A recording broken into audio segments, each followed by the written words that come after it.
Yooyaa kam jirtu daawwattoota keenya jaallatamoo waliif TV irraa oduu yeroo kanaatii fi qabannee jirruun isin biraan ga'a Daani'el Tasfaayeeti. Ministeerri muummee Dr. Abiy Ahmed yaa'ii 21ffaa waldaa misooma idil addunyaa Keeniyaa Naayiroobiitti geggeeffamaa jiru irratti hirmaachaa jiru.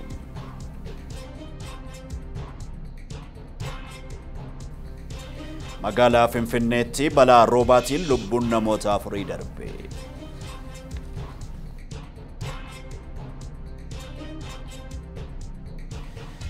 Amerikaan barattoota 900 ta'an hidhuu ishee maddeen gabaasan.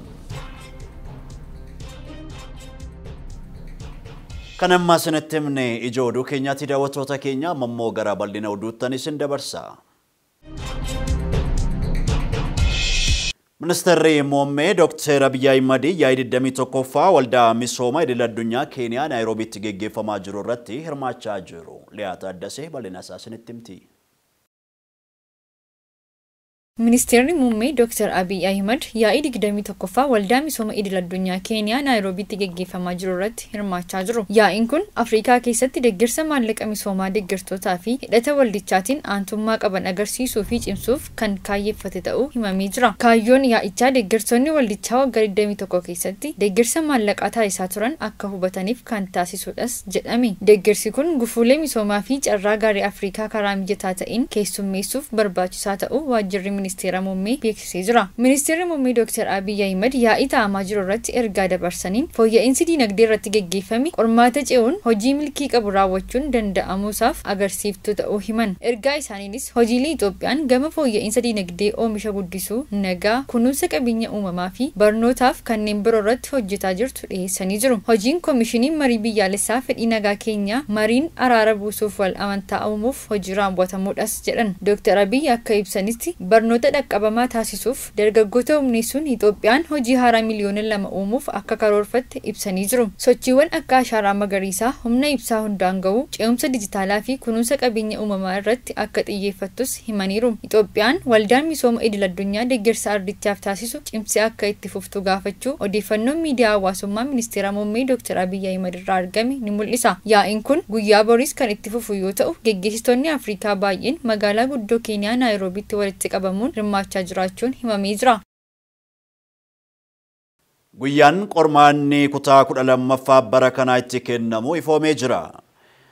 Qormaanni saayinsii hawaasaa adoolessa 3 hanga 5 2016, saayinsiin uumamaa immoo adoolessa 9 hanga 11 bara 2016 yuunivarsiitiiwwanitti onlaayinii fi waraqaan kan kennamu ta'uu tajaajilli qormaatilee fi madaallii ifoomsee jira. Qormaanni karaa onlaayinii kan kutaa 12ffaa kun guutuu biyyattiitti kennamu baatus magaalota naannolee muraasa keessatti garuu onlaayiniin ni kennama jechuun Profeesar Biraanuu Naggaan ibsanii jiru. Barattoonni kaan ammoo akkaatuma duraatiin kan fudhatanidhas jedhamee jira. Qormaata kana haala mijataa ta'een qopheessaa jiraachuu fi tajaajilli qormaataaf madaallii biyyoolessaa Itoophiyaadhaa beeksisee jira. Dabalataanis barattootatti haaraa akka hin taane dursa qormaanni yaalii kan kennamu ta'uunis ibsamee jira. Bu'uuruma kanaan leenjiftoonni torbee dhufurraa kaasee barattootaaf akkaataa qormaata onlaayinii fudhatan ni leenjisu jedhameetu jira. Magaalaa Finfinneetti rooba ganama har'aa roobeetiin lubbuun namoota 4 darbee jira. Balaa lolaatiin lakkoofsi lammiilee Keeniyaa lubbuu isaanii dhabanii ammoo 70 ga'ee jiraachuu TRT'n gabaasee jira. Akkasumas haalli jijjiirama qilleensaa biyyoota gaanfa Afrikaaf yaaddoo guddaa ta'ee jira jechuudhaan UN ibsee jira. Girmaa Guddisaa akka itti dhiyeessa. The rains mostly come at yeroo ammaa kana keessam addunyaan al tokkotti balaa uumamaa fi balaa namtolcheen keessummeessuu ishee wal qabatee miila lamaan dhaabbachuu dadhabdee giitiin tirurratti argamti. Balaawwan kanneen akka lolaa, ho'iinsa cimaa, kirkira lafaa, seega lafaa fi balaawwan kanaan wal qabataniin addunyaan gidiraa argaa waan jirtu fakkaatti. Sababa balaawwan kanaan ammoo ilmaan ishee rakkoo hamaa kana hin jedhamneef saaxilamanii jiru. Dhiyeenya kana rooba hamaa gaanfa Afrikaa biyyoota kanneen akka Tanzaaniyaa, Keeniyaa, Burundii, Ugaandaa dabalataanis asuma biyya Itoophiyaa keessatti rooba cimaa roobaa jiruun lammiileen hedduun lubbuu isaanii dhabanii jiru. Kun miidhaa cimaaf saaxilamanii jiru. Gariin isaanii ammoo bakka buuteen isaanii dhabamee hanga ammaatti barbaadamaa jiru. Biyya keenya Itoophiyaa magaalaa Finfinneetti ganamaarraa rooba hammisaa guddaa ta'e roobuu isaatiin wal qabatee namoonni 4 du'anii jiru jechuun koomishiniin bulchiinsa hojii yeroo balaa fi abiddaa beeksisee jira. Bakki balaan kun dhaqqabe ammoo magaalaa Finfinnee kutaa bulchiinsa Boolee Aanaa 11 iddoo addaa warra ganuu jedhamee beekamuttidha. Rakkoo kanaan wal qabatee manneen qarqara lagaa keessatti ijaaraman adda baasuun lubbuu lammiilee baraaruuf hojjetamaa jiraachuu himameetee jira. Balaa qaqqabe kanaan gaddatti dhaga'ame kan ibsate koomishinichi hawaasni qajeelfamaa fi akeekkachiisa of eeggannoo karaa koomishiniin bulchiinsa hojii yeroo balaa fi abiddaa darbu hojiirra akka ooluu qabus hubachiisee jira. Balaa lolaatiin lammiileen Taanzaaniyaa dhiyeenya kana keessatti 155 ta'an du'uun isaanii rifaatuu guddaa uumee ture. Tibba kana balaa lolaatiin lammiileen Taanzaaniyaa 155 ta'an lubbuu isaanii yoo dhaban lammiileen 200 ol ta'an qe'ee fi qabeenya isaaniirraa godaananii jiru. Manneen jireenyaa 51 ol ta'an balaa lolaatiin barbadaanii jiru. Hojiin alas ta'anii jiru.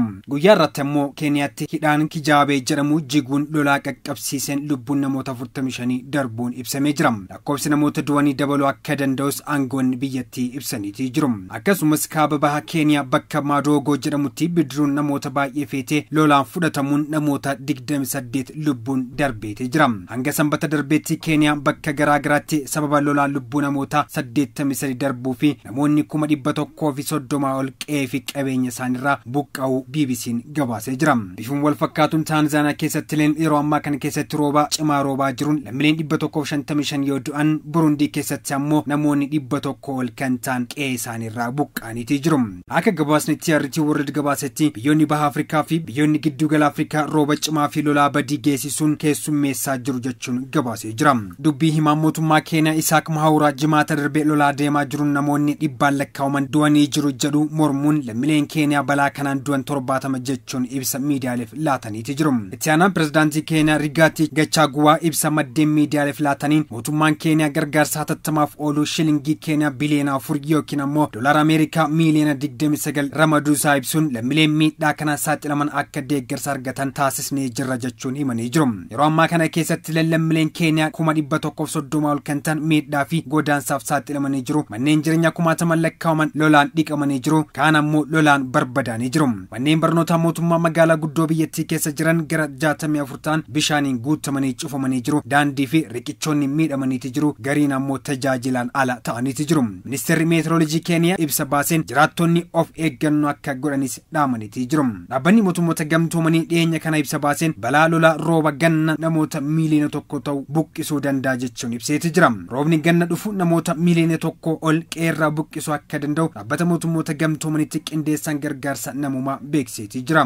Dhaabbatichi gabaasa baaseen namoonni miliyoona 1.9 ta'an balaa lolaatiif kan saaxilaman yoo ta'an kanneen keessaa miliyoona 1 kan ta'an qeerraa buqqa'uu malus jedheeti jira. Koomishiniin bulchiinsa balaa tasaa fi dhaabbileen gargaarsa namummaa rakkoo kanaaf gargaarsa tattamaa taasisuuf karoora baafatee qophaa'uu biirichi beeksiseeti jira. Naannoo Oromiyaatti namoonni 104 kan ta'an qeerraa buqqa'uu danda'u jechuunis dhaabbanni mootummoota gamtoomanii kun akeekkachisee jira. Walumaa galatti wanti amma addunyaa irratti deemaa jiruun kun ilmaan namaatiif danqa guddaa ta'aa dhufee jira. Biyyoonni addunyaa gama kaaniin jiran waraana waliiniin wal sakaalanii afaan qawweetiin erga walitti dubbachuu eegalanii bubbulanii jiru. Kanaan ammoo namoonni nagaa daa'imman abbootiin fi haadhotiin garuma miilli baasu yoo baqatan kaawwan isaanii lubbuu qaalii isaanii dhabaatee jiru. Biyyoonni kanneen Taanzaaniyaa, Keeniyaa, Burundii, Ugaandaa, Itoophiyaa, Suudaanii fi Soomaaliyaan, Oomaan, Duubaay fi kanneen biroo dabalatee balaa lolaatiin rakkoo hamaa keessa seenanii jiru. Aljazeera, BBC, TRT World wabeeffannee jirra. Tonight, devastation in East Africa. Weeks of heavy rains triggering massive flooding across the region. Gamagamni raawwii hojii paartii fi mootummaa kurmaana sadaffaan magaalaa Adaamaatti geggeeffamaa ture xumuramee jira. Kennaa Darajjee dabalataan isinitti himti.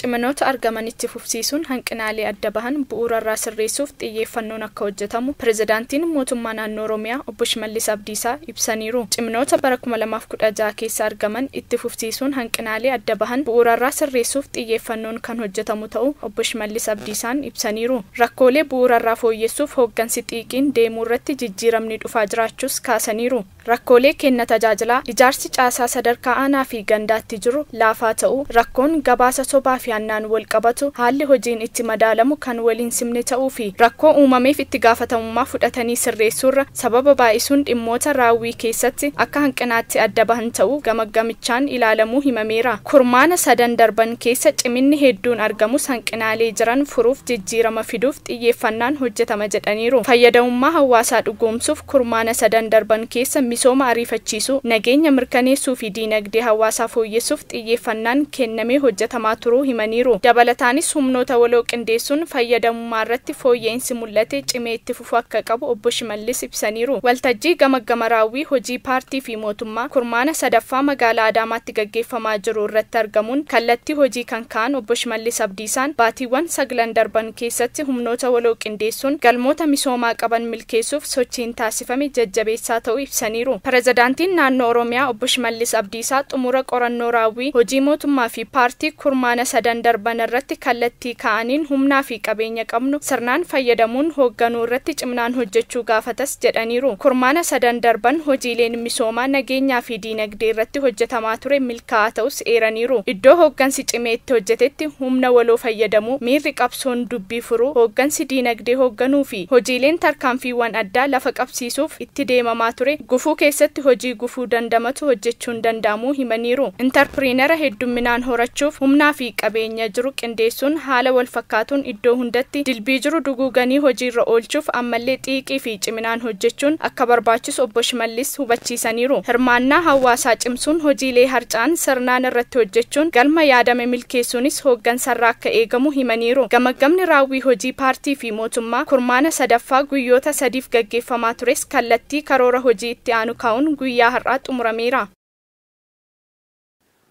Rakkoo hongeen bara darbee hawaasa Booranaa irraan ga'e xiyyeeffannoo argachuun irratti hojjetamaa jira.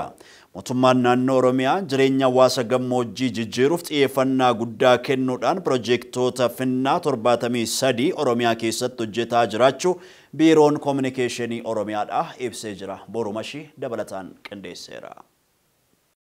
Bara dabartee yennaa tanatti hawaasni kibba Oromiyaa gammoojjii godina Booranaa keessa qubatu deeggarsa herbaa dabaree obboleeyyan isaa eeggatuu fi dirqamee ture. Wanti gogiinsii fi hongeen hawaasa Booranaa tolchite ammoo waan laaftuu hin turre. Karraaf karbanni ilmaan sabboof goonaa akka hin malletti hongeedhaan harkaa cite hawaasni Booranaa horii isaallee dhabee sadarkaa lubbuu isaallee dhabuu bira dhaqqabee ture.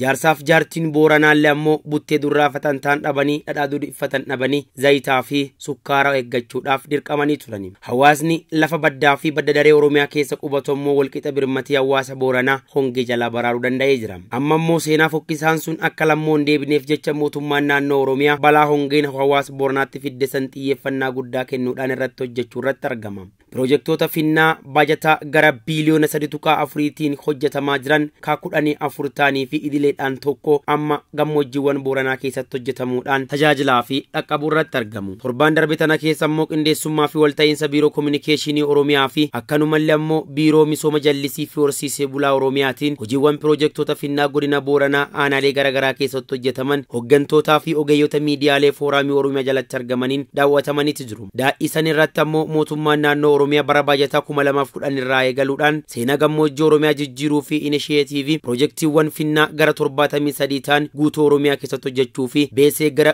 biiliyoona 25 ol ramaduudhaan hojjechuu irratti akka bobba'e hubatamuun danda'amee jira. Isaan keessaa ammoo piroojeektiiwwan Finnaa gara 15 ta'an godina Booranaa keessatti beesee biiliyoona 3.4tiin hojjetamaa akka jiranis agarsiifamee jira. Hogganaan biiroo kominikeeshinii Oromiyaa obbo Haayiluu Addunyaan ammoo haasawaa yennaa daawwannaa irratti godhaniin mootummaan naannoo Oromiyaa jiruuf jireenya hawaasa horsiisee bulaa Oromiyaa jijjiiruudhaaf hojiiwwan gurguddaa hojjetaa akka jirullee yooma san dubbatanii turan. Mootummaan naannoo Oromiyaa jiruu fi jireenya horsiisee bulaa jijjiiruudhaaf piroojeektoota gurguddaa hojjechuu irratti argama. Akkuma beekamu waggoottan 3 darbe sababa hongee mudateen qormaata keessa turre hongee marsaadhaan akka gaanfa Afrikaatti akka Itoophiyaattis dhufu kana dandamachuudhaaf mootummaan naannoo Oromiyaa tarsiimoowwan gurguddoo 2 baasee hojjechaa ture. Tarsiimoonni jalqabaa tarsiimoo yeroo gabaabaa jiru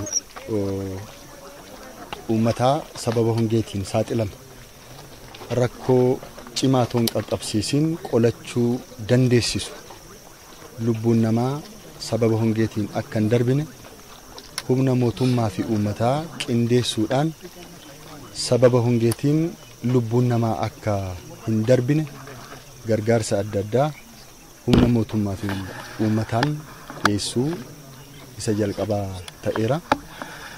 Haala kanaan sababa hongee mudateen lubbuun nama tokkooyyuu otoo hin darbiin dandamachuun danda'ameera.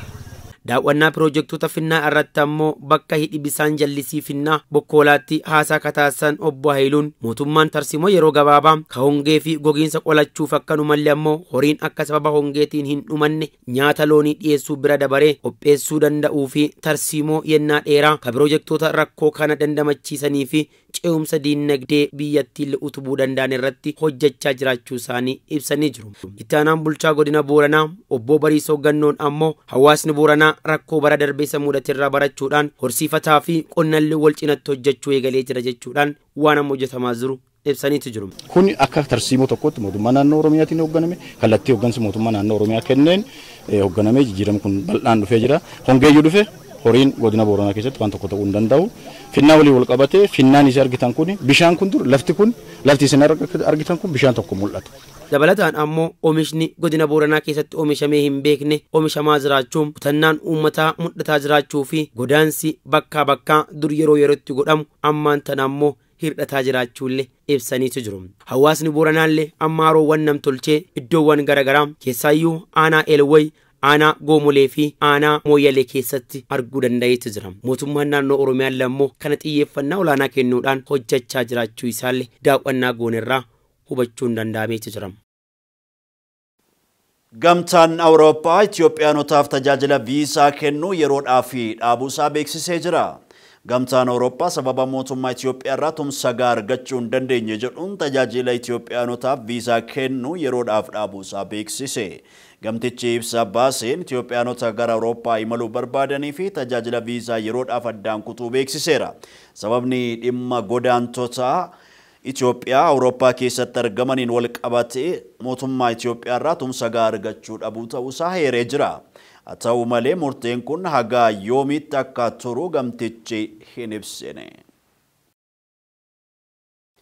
Ameerikaan barattoota 900 ta'an hidhuu ishee maddeen gabaasanii jiru. Barattoonni yuunivarsiitii Ameerikaa keessatti baratan sababa waraana mormanii fi mana hidhaatti guuramaa jiru.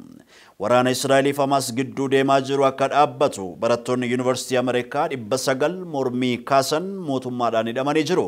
Lammiileen Ameerikaa 81 ta'an deeggarsa Ameerikaan Israa'eliif taasistu mormuu irratti argamu. Barattoonni kunneen Israa'el haleellaa Gaazaa irratti fudhachaa jirtu dhaabuu qabdi akkasumas dhaabbileen barnootaa olaanoo meeshaa waraanaa Israa'eliif deeggarsa taasisuun qaban jechuudhaan mormii isaanii dhageessisanii jiru. Barattoota cinatti barsiisonnis mormii isaanii mul'isaa jiru. Waraana Israa'eliif Hamaas akkasumas waraana Iraan waliin taasifamaa jiruun wal qabate Ameerikaan lammiilee isheetiin balaaleffatamaa jirti. Daawwattoota keenyaan waliin turtanii oduu keenya waan daawwattanii fi baay'ifnee isin galateeffannaa. An Daani'el Tasfaayiiti. Yeroo gaarii.